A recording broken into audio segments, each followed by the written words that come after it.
আচার্য চাণক্য শুধু একজন রাজনীতিবিদ নন, তিনি ছিলেন মহাজ্ঞানী শিক্ষক। তার প্রতিটি উক্তি আজও আমাদের জীবনে পথ দেখায়। চলুন তার কিছু অমূল্য বাণী শুনে নিই। যার সন্তান বাধ্য, তার গৃহ সুখময়। সন্তান যদি শৃঙ্খলাবদ্ধ হয়, বাবা মায়ের কথা মানে, তবে সেই ঘরে শান্তি ও সুখ বিরাজ করে। সন্তানই পরিবারের আসল প্রতিফলন। যার স্ত্রী বিশ্বস্ত, তার জীবন সফল। স্বামী স্ত্রীর পারস্পরিক বিশ্বাস সংসারকে মজবুত করে।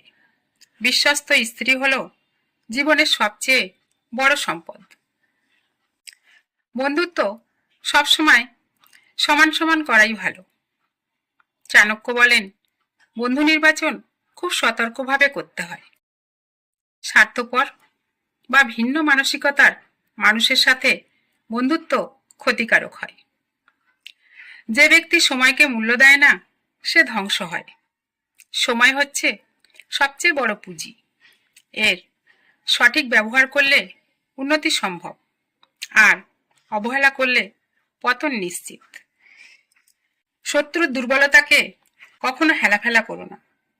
ছোট দুর্বলতাও শত্রু ব্যবহার করে বড় ক্ষতি করতে পারে। তাই সবসময় সতর্ক থাকা জরুরি। অতি বিশ্বাস ধ্বংস ডেকে আনে। কাউকে অন্ধভাবে বিশ্বাস করা বিপদ ডেকে আনে। বিশ্বাস রাখতে হবে, তবে বুদ্ধি দিয়ে।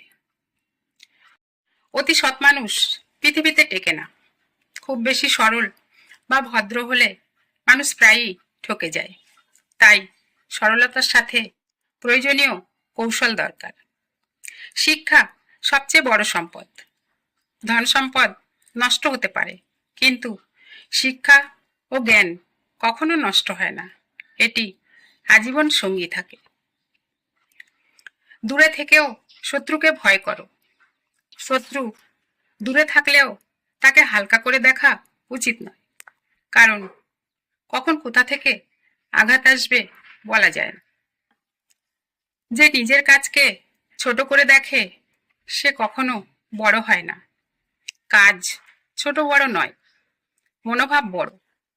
যে কাজকে সম্মান করবে, সেই কাজেই সফল হবে।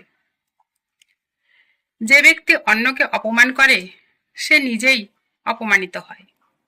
অপমান করলে সম্মান হারাতে হয়। সম্মান পেতে হলে আগে অন্যকে সম্মান দিতে হয়। ধন সম্পদ হারালে কিছুই হারাওনি।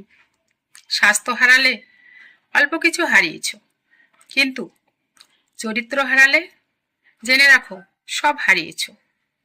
ধন সম্পদ আবার ফিরে আসতে পারে, স্বাস্থ্য আবার ফিরে পেতে পারো, কিন্তু চরিত্র নষ্ট হলে সবকিছুই শেষ। ভালো লাগলে লাইক করুন, শেয়ার করুন। ধন্যবাদ।